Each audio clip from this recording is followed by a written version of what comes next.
मैं बात करके मैं अपनी बात ख़त्म करता हूँ। मेरे को वो लगता है कि पुलिस ऑफिसर होने के नाते पुलिस के बारे में बोलना बहुत ज़रूरी है मेरे लिए। पुलिस के बारे में हिंदुस्तान के अधिकांश लोगों के बीच में एक छवि बनी हुई है। वो ये कि पुलिस वाले करप्ट हैं, पुलिस वाले हर बात पे परेशान करते हैं, पुलिस वाले हर चीज़ में टांग अड़ाते हैं और पुलिस वाले बेसिकली इस समाज में एक अलग टाइप का माहौल बनाकर जी रहे हैं। हमारे खिलाफ में मीडिया भी कभी कभी खड़ी होती है, हमारे खिलाफ में ह्यूमन राइट भी खड़ा होता है, हमारे खिलाफ में जुडिशरी भी खड़ी होती है और कभी कभी जनता भी खड़ी होती है। तो कभी कभी मुझे लगता है कि हम आखिर किसके लिए काम कर रहे हैं, पता ही नहीं चल रहा है हमको। कभी कभी हमको लगता है कि सच में हम कोई गलत काम तो नहीं कर रहे हैं, और बाद में मेरे बहुत गहराई सोचने के बाद लगता है कुछ तो हस्ती है कि हम मिट नहीं रहे हैं। कुछ तो हस्ती है हमारे अंदर जो जिसकी ज़रूरत इस देश को, समाज को है। तो मैं आपको थोड़ा सा समझाता हूँ कि हमारी ज़रूरत क्या है और हमारे ऊपर जो आरोप हैं वो कितने सही हैं और कितने गलत हैं। पहली बात तो ये है कि हम जिस समाज से आ रहे हैं वो वही समाज है से आप आ रहे हैं, अलग से नहीं है। तो हमारे अंदर भी ऐसे लोग ज़रूर होंगे हैं जो कि पैसे और लालचों के पीछे पड़े हुए हैं, जिस कारण से हम बदनाम हो रहे हैं। वो ऐसा कोई भी समाज मुझे बताओ जहाँ पर ऐसे लोग नहीं हैं। कोई भी समाज, डॉक्टर, इंजीनियर, जुडिशरी या किसान या कोई बताइए आप। अरे हम जिन लोगों के लिए लड़ रहे हैं, जिन लोगों के लिए ईमानदारी की बात कर रहे हैं, जिसको हम सामान्य जनता बोलते हैं, वो सामान्य जनता का भी तो हाल देखो। मुझे अभी तक कोई दूध वाला नहीं मिला जो पानी नहीं मिलाता हो दूध में। सामान्य जनता है, बरोबर। ट्रेन में 10 साल के बच्चे को 5 साल का बच्चा बताकर टिकट न लेने की परंपरा हिंदुस्तान की पहली परंपरा है। बाथरूम में हम मग नहीं रख पाते अपने हिंदुस्तान में, किसके? ट्रेन के बाथरूम से। तो जिन लोगों के लिए हम लड़ रहे हैं, जिनको हम सामान्य व्यक्ति बना रहे हैं, वहां भी बहुत सारी बेईमानी की प्रॉब्लम्स हैं। उसी दिन से शुरू हो जाती हैं जब आप पैदा होते हैं। तो जिस दिन आप पैदा होते हैं उसी दिन वो नर्स बोलती है लड़का हुआ है, दो 500 रुपये। उसी दिन से शुरू हो जाता है। हमारे नसों में अंदर इंजेक्शन के रूप में जो जा रहा है वो बेईमानी की कितनी सारी चीज़ें जा रही हैं, इसकी कोई हद नहीं। मेरी माँ बोलती है मुझे कि तुम बेवकूफ़ हो, IPS होकर भी घर नहीं बना पा रहे बड़ा वाला। हमारे बगल का थानेदार ने इतना बड़ा कोठी बनवा लिया। तो हमारा सिस्टम बेसिकली इस तरह का है। अब उस सिस्टम से लड़ने के लिए जब हम बाहर निकलते हैं तो उसमें पुलिस वाले भी ऐसे हैं जिनके पास सत्ता है, जिनके पास में ताकत है। और इस देश का और संसार का, तुलसीदास ने बोला है कि भय बिन होए न प्रीति। बिना डर के कोई प्रीति नहीं होती, कोई प्रेम नहीं होता। तो उसमें कुछ परसेंटेज लोग हैं जिसको हम बोल सकते हैं 4%, मैक्सिमम 5% जो बेईमान हैं, जिनका कोई दूसरा विकल्प नहीं है। उन लोगों ने हमको बर्बाद कर दिया है, पुलिस का नाम खराब कर दिया है। 11 साल पहले जब मैंने पुलिस ज्वाइन की थी तो मेरे खानदान में कोई पुलिस में नहीं था। तब मैं भी ऐसा ही सोचता था कि पुलिस हरामखोर है। लेकिन 11 साल काम करने के बाद आज मुझे ऐसा लगता है कि अगर दुनिया में काम करने के लिए, समाज के लिए कुछ काम करने के लिए कोई संस्था है, कोई जगह है, तो सिर्फ पुलिस है। हमारे पास रोता हुआ आदमी आता है, हमारे पास वो आदमी आता है जिसके साथ अन्याय हुआ है, लेकिन साथ में वो भी आता है जो शोषक करने वाला है। शोषक और शोषण दोनों आते। अब प्रॉब्लम समझिए हमारी, दोनों लोग आ गए, हमको ये तय करने में टाइम लगता है कौन सही है कौन गलत है। क्योंकि आपको 20-20 साल लग गए तय करने में कौन गलत है कौन सही है। आपका दोस्त अचानक से आपके खिलाफ में कुछ कर गया और आप बोलते हैं अरे साला आस्तीन का सांप निकला, बरोबर है। आप 20 साल तक तय नहीं कर पाए कि सही है गलत है। हमको बोलते हो 5 मिनट में तय करो। कैसे करोगे? हम फाइलों से नहीं खेल रहे, हम आदमी से खेल रहे हैं। वही आदमी जो एक बार अच्छा व्यवहार करता है, दूसरा अच्छा व्यवहार, तीसरा बार करता है, वही आदमी जो अचानक से उग्र हो जाता है, वही आदमी जिसका पता ही नहीं कैसा बिहेव करेगा। कभी कभी कोई पत्रकार अपना बड़ी अच्छी बात करता है, लगता है कितना सज्जन आदमी है, अचानक से वो एकदम किसी स्पॉट पे मिलता है, बोलता है साहब आंसर दिया तुम्हें, कह देते नहीं आंसर, एकदम अलग हो जाता है वो।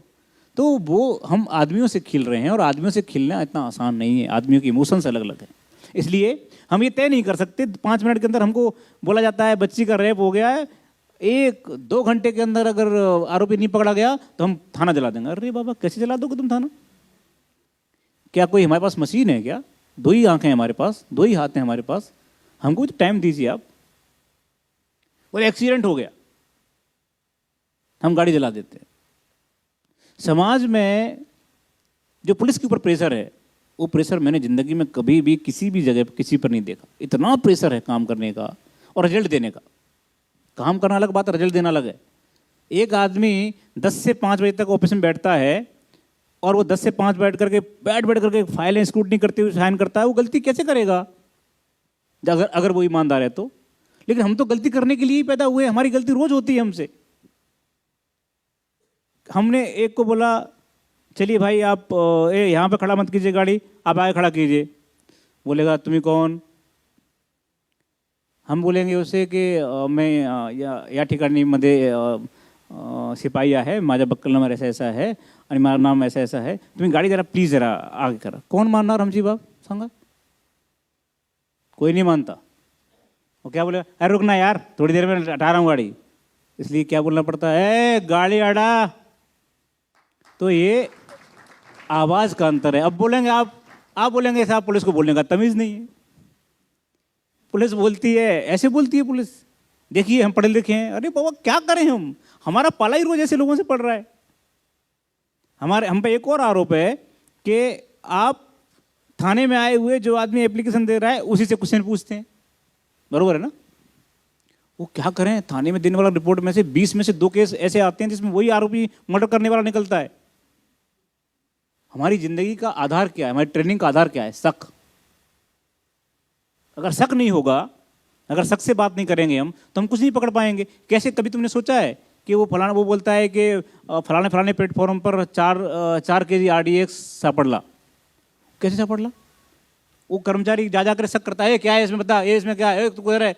हर आदमी पे शक करना है हमको, हमारी ट्रेनिंग शक की है, तो उसमें ऐसी बुरा मानने की बात क्या है? हम बोलते हैं सब सिक्योर होना चाहिए, पुलिस की कमजोरी हो गई, वहां पर ये हो गया, यहाँ पर ये हो गया। पुलिस क्या कर रही थी? सो रही थी क्या, बैठ रही थी, खा रही थी क्या? और तो और कई लोग तो कैमरा ले लेकर के पहुंचते, देखो ये पुलिस सो रही है। अरे बाबा इंसान है, सोएगा नहीं क्या? आप उनको मत देखिए, तो 10 से 5 करते हैं, हम 24 घंटे काम करते हैं। हमको भी जीने का अधिकार है, हमको पता ही नहीं है कि हम कब खाएंगे। तुम्हें पता है पुलिस वालों के जो पेट बड़े हुए हैं उसका कारण जानते हो? मैंने पूरा स्टडी किया, पूरा एकदम उसका स्टडी किया, काय का एकदम साइंटिफिक। तो मुझे मालूम चला डॉक्टरों से बात करने के बाद कि इनकी हैबिट क्या हो गई है कि अगली बार खाना मिलेगा कि नहीं पता नहीं, इसलिए पहली बार में ज़्यादा खा जाओ, जहाँ मिल जाए ज़्यादा खा जाओ। तो ऐसी सिचुएशन में मेरे पास वानखेड़े स्टेडियम है ये वाला, जहाँ मैच होते हैं, क्रिकेट मैच। तो मैं सिक्योरिटी के लिए जब लोगों को लगाता हूँ तो चेक करने में लोग बोलेगा हमें आतंकवादी है। चेक होना नहीं चाहता आदमी हिंदुस्तान में। हाँ, अमेरिका जाएगा तो चुपचाप बेल्ट निकाल देगा, सब निकाल देगा, 2 घंटे खड़ा रहेगा, लेकिन यहाँ नहीं चेक होगा। गाड़ी हर एक वीवीआईपी की और वीआईपी की भी एकदम एंड तक जाना चाहिए। और एक आध बार ऑफिसर या कोई बड़ा आदमी मान भी जाएगा, लेकिन उनकी बीवियां नहीं मानती।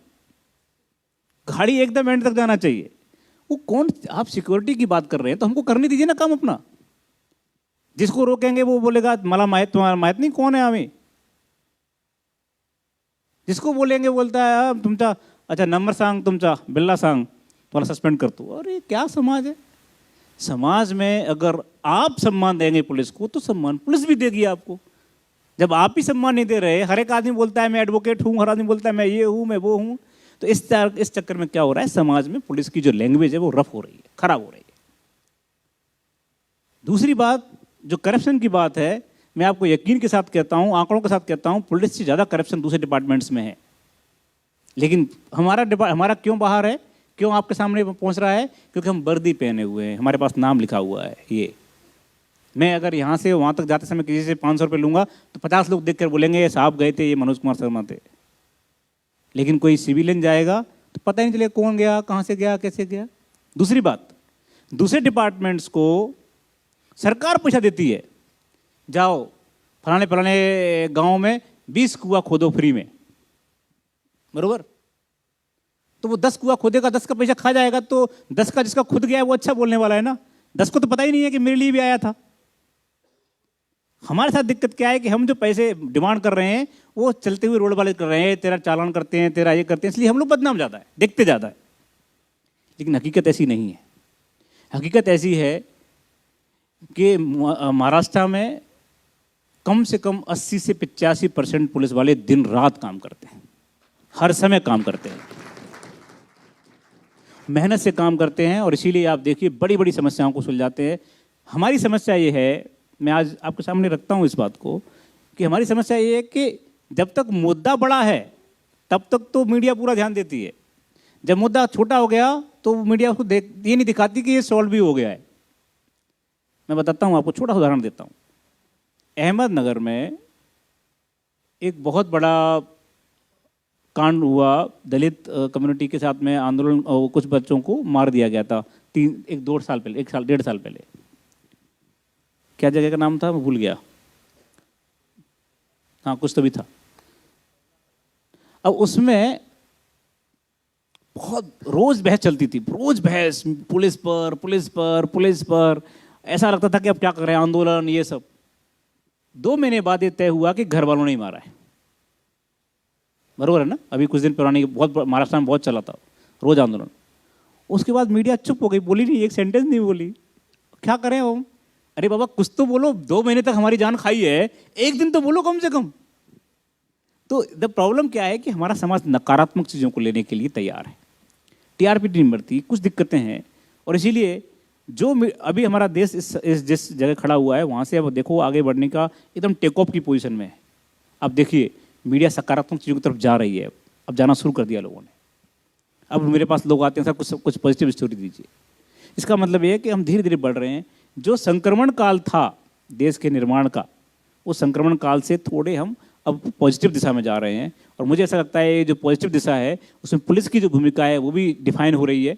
हम भी न्यायालय के, मानवाधिकार के, इन सारे चीज़ों के बीच में अपने आप को ठीक करने की कोशिश कर रहे हैं। जो हमसे गलतियां हुई हैं, जो हमने अपने अधिकारों का दुरुपयोग किया है, उनको ठीक करने की कोशिश कर रहे हैं। और मुझे ऐसा लगता है कि आगे आने वाले समय में महाराष्ट्र पुलिस इस देश की सबसे बेहतरीन पुलिस के रूप में सामने उभर कर आने वाली है। मेरी तरफ से इतना ही। बहुत बहुत धन्यवाद मुझे बोलने का मौका देने के लिए, बहुत बहुत धन्यवाद। और मैं आपके सुखद और उज्जवल भविष्य की बहुत बेहतरीन कामना करता हूं। मुझे पूरा विश्वास है कि आप आने वाले समय में सरकार ने जो श्याम टीवी ने जो एक बड़ा मुहिम लिया है, इस मुहिम को आप आगे ले जाएंगे, और आप में से कई लोग इस वास्तविक मंत्रिमंडल के रूप में देखने को मिलेंगे आगे आने वाले समय में। और मुझे ये भी यकीन है कि आप में से कई लोगों को मैं वहाँ पर रिसीव करके सैल्यूट करूँगा। Thank you very much.